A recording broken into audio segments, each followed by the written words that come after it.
up, you guys? It is Jamie Thiemuth coming at you with some more Minecraft. Today we're doing another title update showcase. I'm basically going to go over some of the other things I didn't get a chance to go over because of my excitement. Because yesterday I went over it and I kind of missed a couple of things, so I'm going to show you a couple of other things that I've missed.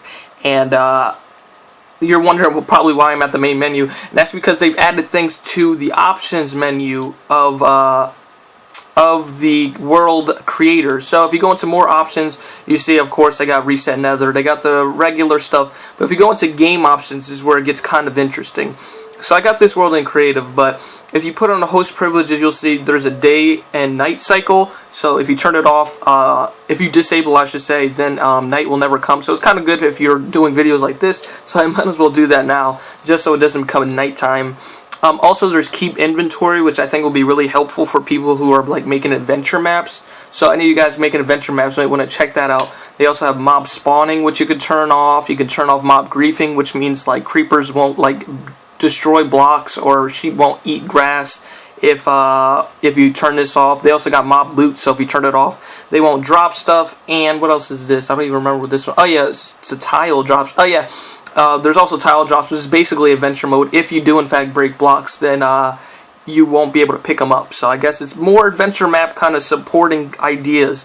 It looks like they really want you to start getting into the whole adventure map creating thing. They want guys to have fun with this, I guess. Anyways, let's go into the actual world. I got it on easy and I got it on creative. We're gonna check out a couple of the new things that this game has to offer that I didn't get a chance to go over yesterday. So let's see. So let's get started. First things first, I just want to let you guys know that you can use these blocks of coal that I talked about yesterday. You can use them as fuel. I think they smelt up to 80 blocks, so that's basically a whole stack of items. And also with the maps, now instead of having a map, you start out with a map, but I can't even say it.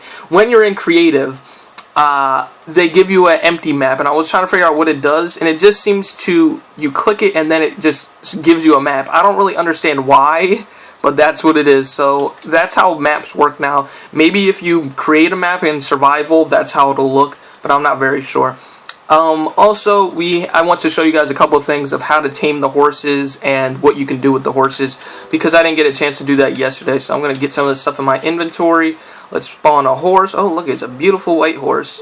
Okay, so first things first, to get a horse, first you're going to need a saddle in your inventory hotbox. Next, you're going to want to have a bare hand, okay, because if I try to do it, as you can see, it pops up when I have a bare hand to say tame in the bottom left corner, as you can see.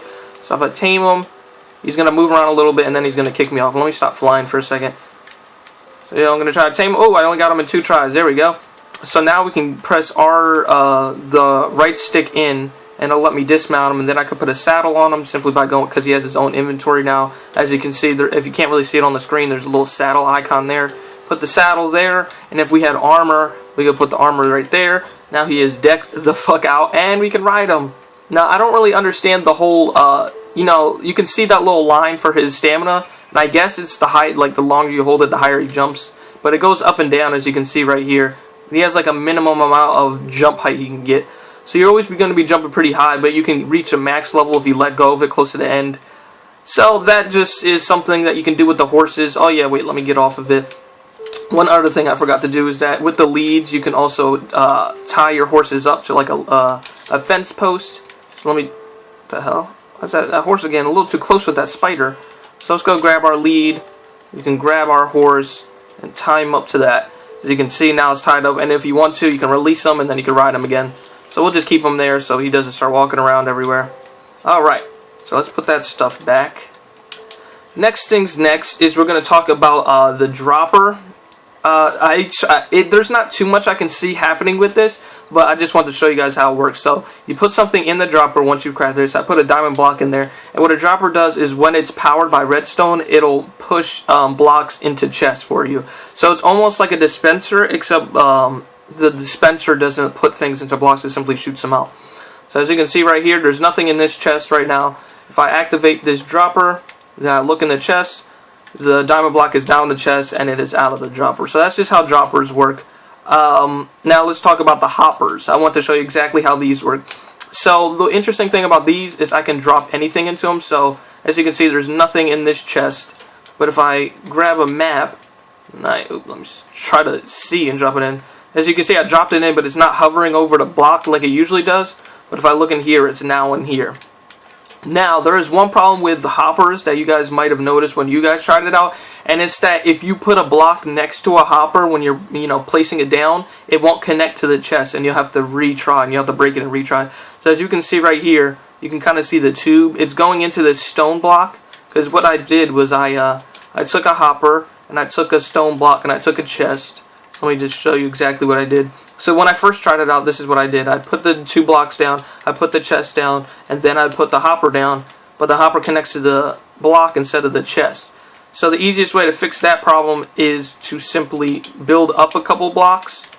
Alright, you break all the blocks that you don't need, put the hopper underneath a block, which is also in between your chest and the block, and then you can simply break the block so you can place things in and it can break that block. So just make sure you don't do this or you won't be able to use a hopper and you have to replace it. So just remember that. Alright, that's really all you have to know about hoppers. Next we'll leave beacons for last. Let's talk about these trap chests. So trap chests, what they do is when you open them, you'll hear it tick as well. Oh wait, I can't really hear it because my volume is down, but they usually let off a little tick. They kind of sound like when you activate tripwire, because I think that's how you make them, is a chest and tripwire. And when you activate them, you can kind of see the redstone turns on. I'll show you a better visual. So if I have that light here, if I open it, it'll turn the light on. If you kind of see it. Oops, that's not what I meant. There we go. So they give off, and it only goes 1 block. So let me just show you. It only goes by 1 block. So if I try to activate something 2 blocks away, it's not going to work. So you can see right there, that doesn't turn on. And the best way of using a trap chest I see is for a trap. So if I open this, you kind of hear this now, right? Okay. And yeah, all you have to do is put TNT right under it. So I'll show you guys later in like redstone tutorials how I did that. It's not really too hard, but I don't want to get too much into the redstone now. So next we have ourselves some minecart stuff, and especially with the hoppers, I want to show you some things. So, oh, actually, I think I just messed it up. Did I? No, I did. Yeah, I did. Let me grab that. Alright, so, what I did was I had iron in this chest, alright? If a hopper with a minecart, or a minecart with a hopper goes underneath that chest, it'll take the iron out, and it'll put it into the hopper. So I guess it's a good way. I don't really see too much to it. Maybe if you're mining and you have a hopper with you, you can simply mine with the hopper, and it'll grab all the blocks without you having to pick them up into your own inventory. So I guess that's kind of cool.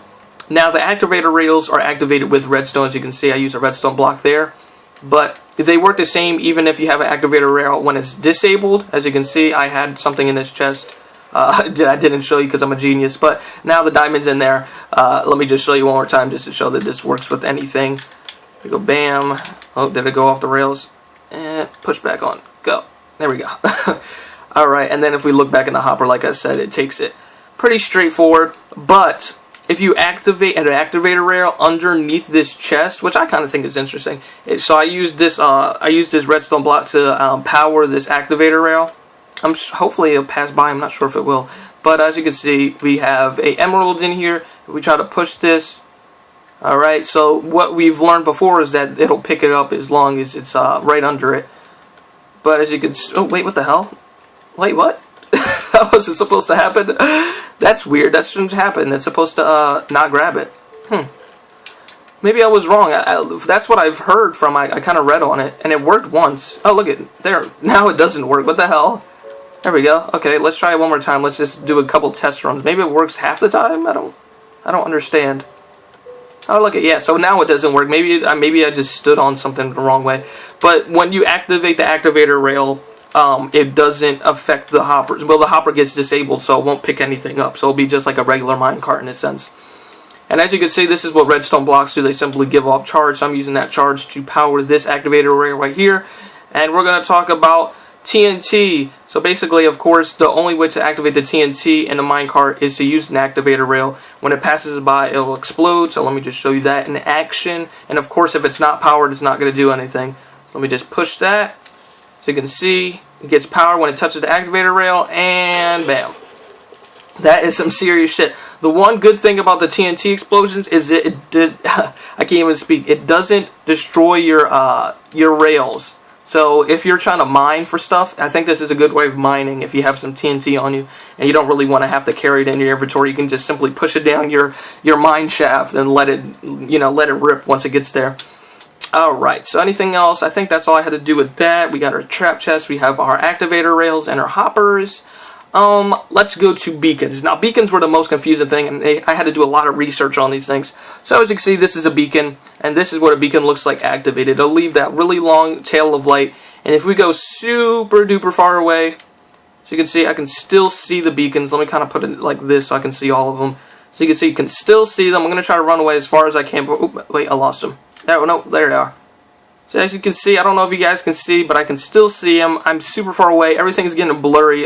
It's not until they actually load into a different chunk that I can't really see them. So let me see how far I can get before they disappear on me. Jesus, look at the chunks have unloaded and I can still see the lights. That's kind of hilarious. But as you can see, beacons are a really good way of like waypointing things. So if you're ever lost or you lose your map and you need to find your house again, having beacons is a really good thing. So this is a beacon unpowered. It can't be used correctly. You can go into it, but it doesn't have any of the boost that it would give you if it was powered. As you can see right here, it is not giving me anything. It's just kind of sitting there. To activate a beacon, what you need to do is create a pyramid type scheme. As you can see, I've done bigger ones there. But this is the first tier of the beacon that you can make. So basically, you can use any kind of block, whether it be iron, gold, diamond, or emerald blocks. But of course, iron is going to be the most cheapest because it's the most abundant in caves. So using iron blocks is the most helpful. So, but to think about it, you're going to need 81 ingots because each block is 9 blocks, and we have 9 blocks here. So 9 times 9, 81. You're going to need 81 ingots of iron to make just tier 1 of this. And also to make beacons, you will need another star. So just remember, to get those, you're going to have to destroy. You're going to have to kill the wither. So have fun with that, I guess. These aren't really an early game type of thing. This is kind of an end game thing. So then you can maybe like bring one to the end to fight the Ender Dragon for your final boss fight. So just remember that.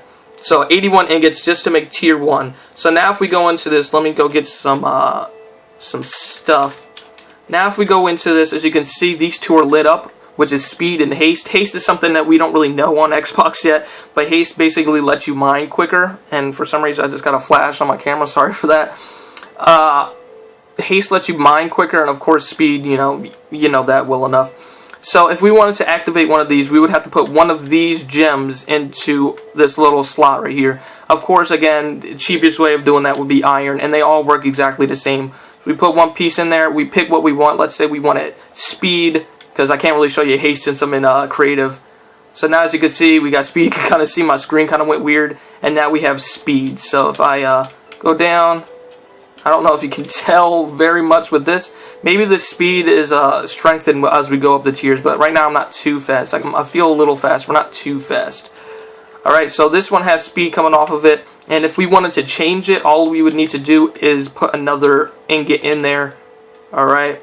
We can put haste onto it if we wanted to. And as you can see, it switches to haste. So now we can break blocks quicker. But like I said, I don't have, I'm in creative. I can't really show you that too well. So now, let's go on to the second tier, which is built just like so. And yes, I've tried to build it with a hollow inside. You cannot. It does not work. If you try to build it with a hollow inside, it will only give you the top tier. It won't give you the second tier. So the whole entire thing needs to be filled in. And this would be total of 34 iron blocks, which totals out to be 306 ingots. So this is like, realistically, this is as high of a tier as you're most likely going to get through your playthrough. But after getting 306 iron, that's like end game. You've basically cleared the world out. Alright, this is as high as you're probably going to get in your game, unless you got a lot of time on your hands. You're going to get about to tier 2. And as you can see now, we got these two resistance and jump boosts. They're all lit up now, so we can do the same thing as we did last time, and let me just show you that it works with any ingot. So I'll put a diamond in there, and I'll pick jump boost, alright? So we check, and as you can see right now, we have jump boost. Also, one thing to note, you can see this says secondary power, which is regeneration, but if I go into myself, I don't have regeneration. That's because you need to have tier 4 to get regeneration as well. So as you can see, we have a jump boost. I'll just show you real quick. Let me see. Maybe it's because, oh wait, I can kind of feel it. I have a slight jump boost. I can feel it a little bit. You can tell I'm jumping just a tad bit higher. Just a tad, though. Alright. But that's tier 2. Now, tier 3, which is way too expensive. I didn't even mathematically figure out how much blocks this would take. I think I might have written it down somewhere. No, I don't have it. But one thing to note is this is an area effect, all these things. So once you get to tier 1 is 20 blocks radius. So 20 blocks away, this effect will... boost will affect me. So haste will affect me up to 20 blocks away from the beacon, and for every tier up it goes up 10 blocks. So from 20 it goes to 30 to 40, and the biggest one is 50. So let's go to tier 3. Tier 3 just gives you strength. So let me just show you me putting gold in. Like I said, it doesn't really matter what you put in as long as it's one of the ingots of the game, and we want it to have strength, so we'll check it off. As you can see now, we have strength. It takes a minute to give you the boost, but it'll give me strength in about a second. There we go. And if you're wondering who I am, I'm that guy from Star Wars, and like I think it was like episode 4 or 5. It's like, it's a trap, and then they explode. I haven't seen that movie in so long. But I want to kind of wrap this up, so I'm going to talk about this last one. The biggest pyramid, which is just an insane amount of blocks, is the tier 4. Pyramid of the beacons. And as you can see, this now is kind of lit up instead of just being gray. And that's so. Now let me put an emerald in there, I guess. If I put an emerald in there and I pick strength, I guess, since we check it off. But now instead, wait, you gotta give it a minute, give it a minute.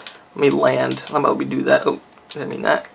It should be giving me regen. Maybe because I'm in creative, it's not giving me regen. But when you're on tier 4, it should give you the regen and the strength at the same time. So, that's about all the new things that you can expect from this new update. I just wanted to go over this because I did miss some of it from the last episode. I'm probably going to be doing an episode on some of the redstone things. The only thing I haven't covered yet is the redstone comparator, but there is a lot of stuff to this redstone comparator, so I'm going to do that in a separate episode. If you guys enjoyed this episode, please leave a like, comment, subscribe, and all those other things that you could probably do on your fingers, and I will see you guys next time. Peace out.